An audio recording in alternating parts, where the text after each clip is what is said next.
Back to 30/60 Bhuma Nagireddy అంత్యక్రియలు అశ్రు నయనాల మధ్య ముగిశాయి. అంతిమ యాత్రలో అశేష జనవాహిని పాల్గొంది. కడసారిగా నాగిరెడ్డి పార్థివ శరీరాన్ని చూస్తూ కన్నీటి పారితమయ్యారు అనుచరులు, నేతలు, కార్యకర్తలు.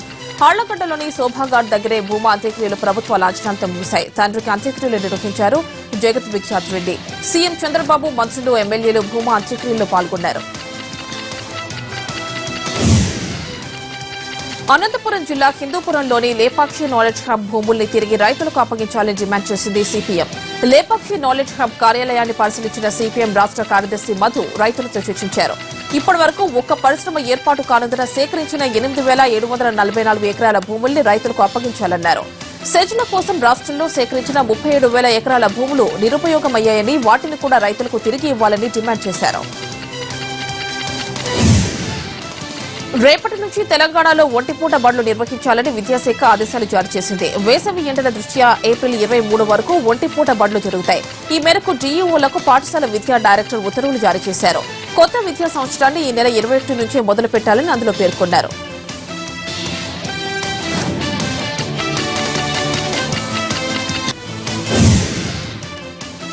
కడియం నర్సరీలకు షాక్ తగిలింది. ఉచిత విద్యుత్తును ఎత్తివేసింది ఏపీ సర్కార్. ఏప్రిల్ 1 నుంచి యూనిట్కు ₹3.70 చొప్పున విద్యుత్ బిల్ చెల్లించాలని జీవో జారీ అయింది. దీంతో ఇంతకాలం ఉచిత విద్యుత్తును పొందిన నర్సరీ రైతులు ఇప్పుడు ఆందోళన చెందుతున్నారు.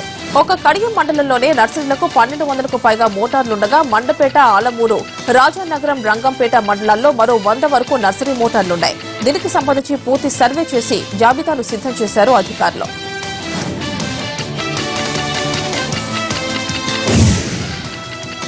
శ్రీకాకుళం జిల్లా పలాస ప్రభుత్వాసుపత్రిలో వైద్య సేవలు నిలిచిపోయాయి. వైద్యుల మధ్య అంతర్గత విభేదాలు తారాస్థాయికి చేరుకోవడంతో రోగులు ఇక్కట్లు పడుతున్నారు. మూకుపొడిగా వైద్యులంతా సెలవుపై వెళ్లడంతో వారం రోజులుగా సర్కారీ వైద్యం పడకేసింది. డెంటిస్ట్, ఎనస్థీషియన్ తప్ప మరెవ్వరూ రోగులకు అందుబాటులో లేరు. ఈ వివాదంపై ఇప్పటివరకు ఉన్నతాధికారులు స్పందించకపోవడంతో రోగులకు చికిత్స అందించేవారే కరువయ్యారు.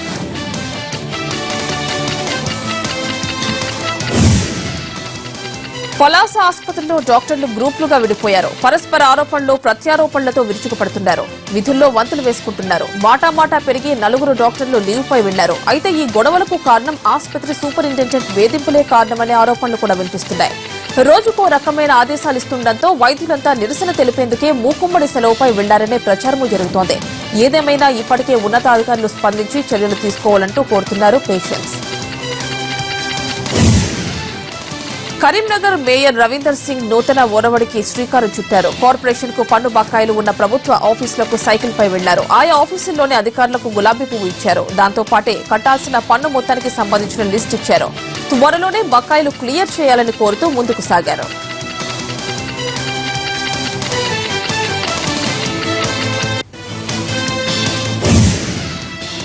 రాజన్న సిరిసిల్ల జిల్లాలోని వేములవాడ ఎంపీపీ వెంకటేష్ ను, ఆయన అనుచరులను పోలీసులు అదుపులోకి తీసుకున్నారు. నమిలిగుండుపల్లి వద్ద ఉన్న Yellampalli under tunnel returning wall లో జిలిటిన్ స్టిక్స్ తో పేల్చేశారు అధికార పార్టీకి చెందిన ఎంపీపీ. ఎల్లంపల్లి ప్రాజెక్టు ఈఈ అధికారుల ఫిర్యాదుతో పోలీసులు కేసు నమోదు చేసి నిందితులను అదుపులోకి తీసుకున్నారు. ఎల్లంపల్లి ఫేజ్ 1, 2ల నుంచి చాలా గ్రామాలకు గోదావరి జలాలు చేరాయి. అయితే నమిలిగుండుపల్లిలో ఫామ్ రెడ్డి చెరువుకు నీళ్లు వదలాలని ఎంపీపీ రంగు Venkatesh under tunnel returning wall ను పేల్చేశారు.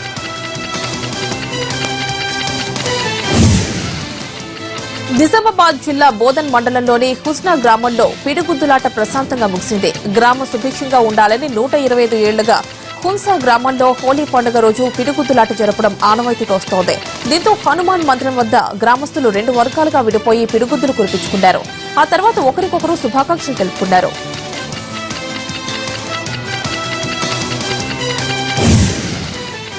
మంజీరా నదిని ఆనుకుని మహారాష్ట్ర సరిహద్దులో ఉంది హున్సా గ్రామం. పిడుగుద్దులాటలో ఎలాంటి అవాంఛనీయ ఘటనలు జరగకుండా పోలీసులు భారీ బందోబస్తు నిర్వహించారు. ఈ క్రీడలో గాయాలు పాలైన వాళ్లు కామదహనం చేసిన బూడిదను పూసుకున్నారు.